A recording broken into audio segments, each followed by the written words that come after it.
Cyprus 2017, Part 3, Limassol and Larnaca. The following day we went to Limassol, or rather the first on our list was the site of Amathus. Since the intercity coach passed by this site, before getting there we had told the driver we wanted to visit Amathus, and so he kindly told us at which stop to get off. We had to walk back a little, but that was quite all right, as it gave us the chance to see the tourist zone of Limassol. This is where I took a photo of an orange tree. These trees are often encountered in the streets, and they really adorn them beautifully. Let there be no mistake, these are all wild oranges, and they cannot be eaten. I know. The first time I saw orange trees in the streets was in Athens, way back when, and I must admit that I couldn't resist and had to try one.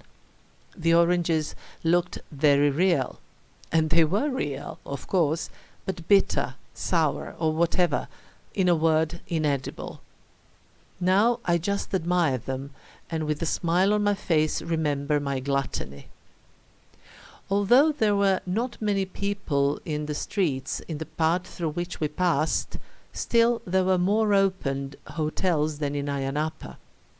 Limassol is the second largest city in Cyprus, and it has probably developed some general form of tourism, while Ayia Napa used to be a small village that was abruptly turned into a center of nightlife on the seashore.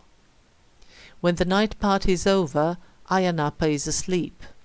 I guess this accounts for the difference in the number of opened or closed hotels during a winter season. Be as it may, we had a nice walk to the archaeological site of Amathus that flourished from the 11th century BCE to the end of the 7th century CE. This is where one of the temples to the great goddess of Cyprus used to be. Over time, this goddess turned into Aphrodite, and later on into Venus, when the Romans arrived. The site is not very big, but there are a few interesting parts. I was particularly delighted by the place where water used to spring from the hill and pour into a couple of tank pools in order to be transported farther using a system of wide stone pipes. Actually, even today, water comes out from the earth drop by drop, and when one looks at this from a distance, it is possible to see clearly in the landscape where this water spring is, as there is a large green bush. Regardless of the fact that the water only drips, it collects fine in those pools, although I do hope that the maintenance services of the past functioned well and that the water was really potable. When the tanks are full, the water naturally flows from them through a hole in the wall or a dent in the stone fence, pours into a hole that is below the fence and enters the stone pipeline. And finally, these stone pipes that were used for leading the water to the agora are also fascinating, perfectly fitted and fixed. Those ancient masons were truly amazing. It is always nice to be reminded that serious civilization used to exist way before the 20th century. I was also delighted when I recognized where the thermae used to be. Only a small part of them could be seen, but it was completely clear to me what was there, and I was particularly glad that I had learned about it during my visit to the site of Limassol in Serbia. Later, I was to see much bigger thermae at Kourion that were better for photographing, but I'll talk about it later. Then we went for a short walk by the sea, following a paved path that led along hotels and resorts. Soon we came across a nice place where we sat to have a coffee, with a view of a deserted beach, sea and the cloud-covered sky, but the break suited us well. Afterwards we moved to the local transportation in order to get to the center of Limassol. Admittedly, we made a mistake and went to the end of the bus line, which was next to a huge shopping mall. Since neither of us was interested in shopping, we took the first bus back that eventually brought us to the center of the city. The center of Limassol and the old buildings that may be seen there are really nice, but rather modest, and it can all be visited pretty quickly. There is a medieval castle that has been turned into a museum, a myriad of restaurants and cafes, and a pedestrian zone full of shops, a little bit of Chinese merchandise, a little bit of local products and souvenirs, a little bit of old and a little bit of new, a little bit of everything, colorful and attractive for tourists. In Limassol we also saw the great or Kebir Mosque. It originates in the 16th century and continues to be active to the present day. Namely, there are still some Turkish Cypriots who remained on the Greek side after 1974, but few of them. On the other hand, in the meantime, some other Muslims have arrived here, and they also use this mosque now for their religious rites. Of course, there are many churches as well. We passed by a large church built at the end of the 19th century and the beginning of the 20th century, named the Ayanapa Church and dedicated to Virgin Mary. Walking around Limassol, we realized we became a little hungry in the meantime, so we decided to take souvlaki at one cute local place. The shop was very basic. The large menu on the wall was written in Greek, but we somehow managed to understand what was on offer, and thus we eventually had a nice meal sitting at the table that was standing on the pavement outside the shop. With our tummies pleasantly full, we walked through the park that stretches along the sea, and then we returned to Larnaca.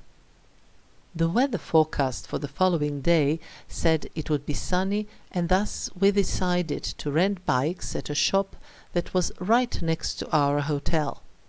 And that was fabulous. To start with, the forecast was accurate. The day was glorious, sunny, and with no wind. In other words, ideal. First we went to the nearby salt lake, where we watched flamingos and took photos of them. There are seagulls, wild ducks and other birds, but flamingos are the main attraction. I basically do not travel with any particular intention to chase birds, but somehow it just happens, and every so often I come across some interesting samples. So the same thing happened here. The salt lake, where there are hundreds of flamingos, is only a few kilometers away from the center of Larnaca. Watching them as they dived their heads under water searching for food, it occurred to me, what? The ostriches are said to bury their heads in the sand? Look at these. They keep their heads under water the entire day. As we rode the bikes on the pavement along the road leading to the airport, we made a couple of breaks in order to watch the birds, and then we turned to the right and reached Hala Sultan Tekesi, a mosque built at the place where Haram fell off a mule in 648 and died. The tradition says that this was an aunt of Prophet Muhammad, and the mosque built in her honor is one of the pilgrimage destinations of Islam.